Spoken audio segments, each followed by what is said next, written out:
শিক্ষাগুৰুসকল, মৰমৰ ছাৰ বাইদেউসকল, আজি মই লৈছোঁ 10মান শ্ৰেণীৰ বিজ্ঞানৰ আমি ডি চিৰিজৰ প্ৰশ্নটো। ইয়াতে আমাৰ আছে 45 মাৰ্কছৰ কাৰণে 45টা কুৱেশ্যন, সেইটোৰ আমি সমাধান আজি চাম। এইফালে চোৱা, আমাৰ প্ৰথম প্ৰশ্নটো আছে শস্যাৱৰ্তনী হোৱাৰ সময়ত বৰ্তনীটোত প্ৰবাহ মোজন পৰিমাণে বৃদ্ধি পায়। এটা হ'ল আমাৰ চি নম্বৰ শুদ্ধ উত্তৰ। একেদৰে 2 নম্বৰটো চোৱা, চিলভাৰ ক্লৰাইডৰ বৰণ সূৰ্যৰ পোহৰৰ উপস্থিতিত কি ধৰণৰ হয়। এটা হ'ল আমাৰ 2 নম্বৰটো। এইটো 2 নম্বৰটো হ'ল আমাৰ শুদ্ধ উত্তৰ। একেদৰে 3 নম্বৰ প্ৰশ্নটো চোৱা, আৰ ৰড এডালৰ তাৰ 5টা সমান ভাগলৈ বিভক্ত কৰা হ'ল, এই অংশবোৰৰ সমান্তৰাল সংযোগ কৰা হ'ল। যদি সজ্জাটোৰ সমতুল্য ৰড R' হয়, তেন্তে R/R' অনুপাত হ'ব। এটা 2 নম্বৰ 25। পিছৰ প্ৰশ্নটো এটা আমাৰ অসমীয়া টাৰ্মটো অলপ মিষ্টেক হৈছে, ভুল হৈছে, কিন্তু ইংৰাজী টাৰ্ম ঠিকেই আছে। 4 নম্বৰ প্ৰশ্নত এটা হৈছে সমান আকাৰৰ হ্ৰদ প্ৰতিবিম্ব পাবলৈ লক্ষ্যবস্তুৰ উত্তল লেন্সৰ ক'ত ৰাখিব লাগিব। ইয়াৰ শুদ্ধ উত্তৰটো হ'ব বি, অৰ্থাৎ বাছকাণ্ডত, বা আমাৰ বাজ ব্যাসাৰ্ধৰ দুগুণ বুলি ক'ব পাৰে, বাজ ফকাছ দৈৰ্ঘ্যৰ দুগুণ বুলিও ক'ব পাৰে, ফকাছ দৈৰ্ঘ্যৰ দুগুণ বা বাছকাণ্ড। নম্বৰ প্ৰশ্নটো হ'ল তলৰ কোনটো ধাতুৱে ঠাণ্ডা পানীৰ লগত প্ৰবলভাৱে বিক্ৰিয়া কৰে। আমি জানো ছডিয়ামে প্ৰবলভাৱে বিক্ৰিয়া কৰে, গতিকে চি হ'ল শুদ্ধ উত্তৰ। 6 নম্বৰটো হ'ল অম্লৰাজ হ'ল হাইড্ৰক্লৰিক এচিড আৰু নাইট্ৰিক এচিডৰ মিশ্ৰণ। এইটো 3:1 অনুপাত, গতিকে এইটো হ'ব আমাৰ 1 নম্বৰ। 6ৰ এ নম্বৰটো শুদ্ধ, অৰ্থাৎ 3:1 অনুপাতত হাইড্ৰক্লৰিক এচিড আৰু নাইট্ৰিক এচিডৰ মিশ্ৰণ হয়। 7 নম্বৰ প্ৰশ্নটো চোৱা, আটাইতকৈ সক্ৰিয় ধাতুটো হ'ল ছডিয়াম। আমি জানো আটাইতকৈ সক্ৰিয় ধাতু ছডিয়াম। এ নম্বৰটো হ'ল আমাৰ শুদ্ধ উত্তৰ। ইয়াৰ পিছত আমি 8 নম্বৰলৈ যাওঁ, আটাইতকৈ কম সক্ৰিয় ধাতু, ইয়াত আছে সোণ। এ নম্বৰ হ'ব শুদ্ধ উত্তৰ। 9 নম্বৰ তলত দিয়া কোনটো জৈৱ গেছ। আমি জানো মিথেন গেছটো হ'ল আমাৰ জৈৱ গেছ। এ নম্বৰ শুদ্ধ উত্তৰ। 10 নম্বৰটো হ'ল কৈছোঁ 9 নম্বৰ প্ৰশ্ন, তলৰ কোনটো জৈৱ গেছ। মিথেন জৈৱ গেছ। 10 নম্বৰ আটাইতকৈ কঠিন পদাৰ্থ হ'ল হীৰা। এ শুদ্ধ উত্তৰ এ। 11 নম্বৰটো আছে মানুহৰ বৃক্ক দুটা কোনটো তন্ত্ৰৰ অংশ, সেইটো হ'ল ৰেচন তন্ত্ৰ, চি। 12 নম্বৰ গ্ৰেফাইট বিদ্যুতৰ সুপৰিবাহী, এ হ'ল শুদ্ধ কৈছোঁ, গ্ৰেফাইট বিদ্যুতৰ সুপৰিবাহী, এ হ'ল শুদ্ধ উত্তৰ। 13 নম্বৰ কিছুমান পদাৰ্থে আনক অক্সিজেন দিব পাৰে। আমি জানো জাৰক পদাৰ্থবোৰ অক্সিজেন দিব পাৰে।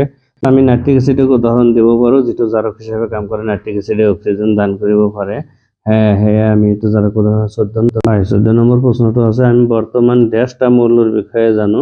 আমি যিমানটাই নাজানো কিয় আমি কিতাপত যিটো পাইছোঁ সেইটো দিব লাগিব, গতিকে ডি 114টা। নম্বৰ প্ৰশ্ন, মেণ্ডেলিয়ে কাম আৰম্ভ কৰোঁতে কেইটা মৌলৰ বিষয়ে জানিছিল। 63টা, 63টা।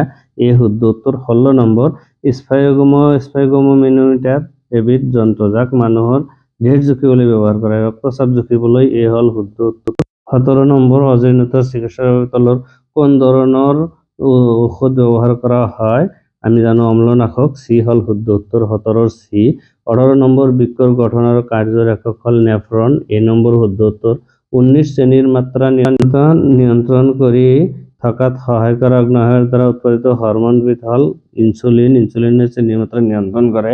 20 নম্বৰ প্ৰশ্নটো চোৱা, হৰম'নৰ পৰিমাণ আৰু নিৰ্গত হোৱাৰ সময় কেনেদৰে নিয়ন্ত্ৰিত হয়। ফিডবেক পদ্ধতিৰ দ্বাৰা নিয়ন্ত্ৰিত হয়। শৰীৰৰ ভাৰসাম্য নিয়ন্ত্ৰণ কৰে চেৰিবেলামে, শৰীৰৰ ভাৰসাম্য নিয়ন্ত্ৰণ কৰে, গতিকে বি হ'ল শুদ্ধ উত্তৰ। 22 নম্বৰ মই পুনৰ কৈছোঁ, 15 নম্বৰ এ, অৰ্থাৎ 63টা মৌল আৰম্ভ হৈছিল স্পাইগোমোমিটাৰ এবিধ যন্ত্ৰ, যাক মানুহৰ ৰক্তচাপ জুখিবলৈ ব্যৱহাৰ কৰা হয়। 17 নম্বৰ অজীৰ্ণতাৰ বাবে অম্লনাশক, এইটো চি নম্বৰ। 18ৰ বাবে নেফ্ৰন, এইটো হ'ল আমাৰ এ নম্বৰ প্ৰশ্ন।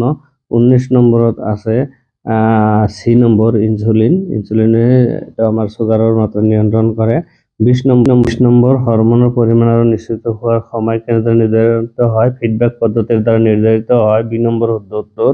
21 নম্বৰ আছে শৰীৰৰ ভাৰসাম্যতা নিয়ন্ত্ৰণ কৰে চেৰিবেলাম। 22 নম্বৰ চাইটোকাইনিন। চাইটোকাইনিনে উদ্ভিদ কোষ বিভাজনত সহায় কৰে। 23 নম্বৰ বংশবৃদ্ধিৰ মূল কাৰ্য ডিএনএ। এতিয়া এই নম্বৰ শুদ্ধ উত্তৰ। 24 নম্বৰটো হ'ল যোজন কোষত ক্ৰম'জমৰ সংখ্যা twice n সংখ্যক থাকে। এই শুদ্ধ উত্তৰ। 25 নম্বৰ অণ্ডকোষ থলিৰ পৰা ডিম্বাশয়ৰ বি নম্বৰ শুদ্ধ উত্তৰ। Luteinizing hormone. B number. 26 number বংশগতিৰ বাহক বুলি জনা যায় জিন। গতিকে 27 নম্বৰ প্ৰশ্ন, যদিহে মানৱ দেহত এটা যোজন কোষত পিতৃৰ পৰা X ক্ৰম'জম আহে, গতিকে ছোৱালী হ'ব পিতৃৰ পৰা X ক্ৰম'জম। 27 নম্বৰ এ, অৰ্থাৎ ছোৱালীয়ে পিতৃৰ পৰা X ক্ৰম'জম পালে ছোৱালী হয়। 28 নম্বৰ আমাৰ নগ্নবীজী আৰু গুপ্তবীজী উদ্ভিদৰ সহযোগী উদ্ভিদৰ নাম হ'ল চাইকাছ। এ হ'ল শুদ্ধ উত্তৰ। 30 নম্বৰ প্ৰশ্ন শিৱক আন্দোলন কোন চনত আৰম্ভ হৈছিল 1970 চনত। নম্বৰ প্ৰশ্নটো লক্ষ্যবস্তুৰ স্থান মেৰু পি আৰু ফকাছ এফৰ মাজত থাকিলে প্ৰতিবিম্বৰ স্থান হ'ব প্ৰতিবিম্বৰ আকাৰ বিবৰ্ধিত হলে প্ৰতিবিম্বৰ প্ৰকৃতি হ'ব অহত থিয়। এটা বি শুদ্ধ। 30 বি নম্বৰটো হ'ল আমাৰ শুদ্ধ উত্তৰ অহত আৰু থিয়। 31 নম্বৰ চোৱা তলত দিয়া কোনটো পদাৰ্থ লেন্স তৈয়াৰ কৰিবলৈ ব্যৱহাৰ কৰিব নোৱাৰি। মাটি বা মৃত্তিকা আমি লেন্স তৈয়াৰ কৰোঁতে ব্যৱহাৰ কৰিব নোৱাৰি। ডি শুদ্ধ উত্তৰ। 32 নম্বৰটো চোৱা চকুৰ কি অংগৰ বাবে ক্ৰিয়া চকুৰ লেন্সৰ প্ৰকাৰৰ পৰিৱৰ্তন। 33 নম্বৰত মৃত্তিকা এটা হ'ল শুদ্ধ উত্তৰ। 32 নম্বৰ 31 নম্বৰ মৃত্তিকা এটা শুদ্ধ উত্তৰ। 32 নম্বৰ চিলিয়াৰী পেশী চি হ'ল শুদ্ধ উত্তৰ। আৰু 33 নম্বৰটো চকুৰ কি অংগৰ চকুৰ লেন্সৰ ফকাছ দৈৰ্ঘ্য পৰিৱৰ্তন কৰে। ফকাছ দৈৰ্ঘ্য পৰিৱৰ্তন কৰিব পৰা অংগটো হ'ল চিলিয়াৰী পেশী চি নম্বৰ হ'ল শুদ্ধ উত্তৰ। 33ৰ একেদৰে হ'ল এই নম্বৰ শুদ্ধ উত্তৰ ছাৰ আইজাক নিউটন। 34ৰ আইৰিছ যি চকুৰ মণিৰ আকাৰ নিয়ন্ত্ৰণ কৰিব পাৰে। 35ৰ এইটো এ নহয়। 35ৰ বিদ্যুৎ শক্তিৰ ব্যৱহাৰিক একক 1 কিলোৱাট মানে 3.6 × 10। 35ৰ বি নম্বৰটো শুদ্ধ উত্তৰ 3.6 × 10⁶ জুল। ইয়াৰ পিছত আমি 36 নম্বৰ প্ৰশ্নলৈ যাম। 37 এটা হ'ল আমাৰ শুদ্ধ উত্তৰটো ইতিমধ্যে শুনিছা তোমালোকে বি নম্বৰটো। এতিয়া 36 নম্বৰ প্ৰশ্নৰ এই শুদ্ধ উত্তৰ 3380 ডিগ্ৰী চেলচিয়াছ। এইটো টাংষ্টেনৰ গলনাংক তোমালোকে কিতাপৰ চাৰ্টত চালে পাবা। 37 নম্বৰটো কোনজন বিজ্ঞানিকৰ সন্মুখত চৌম্বক ক্ষেত্ৰৰ প্ৰাবল্যৰ এককৰ নাম ৰখা হৈছিল। এইটো হ'ল আমাৰ অৰেষ্টেড বি নম্বৰ শুদ্ধ উত্তৰ। ইয়াৰ পিছত 38 নম্বৰটো চোৱা এতিয়া 37 অৰেষ্টেড বি। 38 চোৱা এইটো ঊৰ্ধ্বমুখী হ'ব ডি নম্বৰ শুদ্ধ উত্তৰ। পশ্চিম দিশলৈ উত্থাপিত ধনাত্মক আধানৰ কথা যিটো কৈছে। 39 নম্বৰ এ গেলভেনোমিটাৰে বৰ্তনীত প্ৰবাহৰ উপস্থিতি। 39 নম্বৰ গেলভেনোমিটাৰ এটা হ'ল বৰ্তনীত প্ৰবাহৰ উপস্থিতি নিৰ্ণয় কৰে। 40 নম্বৰ এইটো 1 আৰু 2 এই দুটা শুদ্ধ নহয়, গতিকে আমাৰ এইটো হ'ব এ নম্বৰ।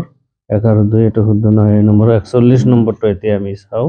ইয়াতে এটা নন আছে। নন মিন্স এতিয়া কীটনমূলক যেটা এটা হ'ল আমাৰ শুদ্ধ উত্তৰ। এতিয়া আমি 42 কেইবাটাও প্ৰশ্ন সেম হৈছে, যেনেকুৱা আমাৰ 42 নম্বৰটো চোৱা ইয়াতে তলকণ্ঠৰ 42ৰ ডি হ'ল শুদ্ধ উত্তৰ যিটো কাষ্ঠৰ ব্যৱহাৰ নহয় মৃত্তিকা। 43 নম্বৰটো চোৱা ইয়াতে ওজন O3 বি নম্বৰ শুদ্ধ উত্তৰ। 44 নম্বৰ এ সুন্দৰলাল বহুগুণা এইটো হ'ল আমাৰ এই নম্বৰ শুদ্ধ উত্তৰ সুন্দৰলাল বহুগুণা। ইয়াৰ পিছত 45 নম্বৰ বি হ'ল শুদ্ধ উত্তৰ ইষ্টত অজন প্ৰজনন মুকুল উদ্গম প্ৰক্ৰিয়া সংঘটিত হয়। এই হ'ল আজিৰ ভিডিঅ'টোৰ 45 নম্বৰ প্ৰশ্ন উত্তৰলৈকে। তাৰ মাজতো ভুলভ্ৰান্তি হৈ যাব পাৰে, গতিকে ক্ষমা কৰিব আৰু শুধৰাই দিলে কৃতজ্ঞতা হ'ম। আটাইকে কৃতজ্ঞতা জ্ঞাপন কৰিছোঁ।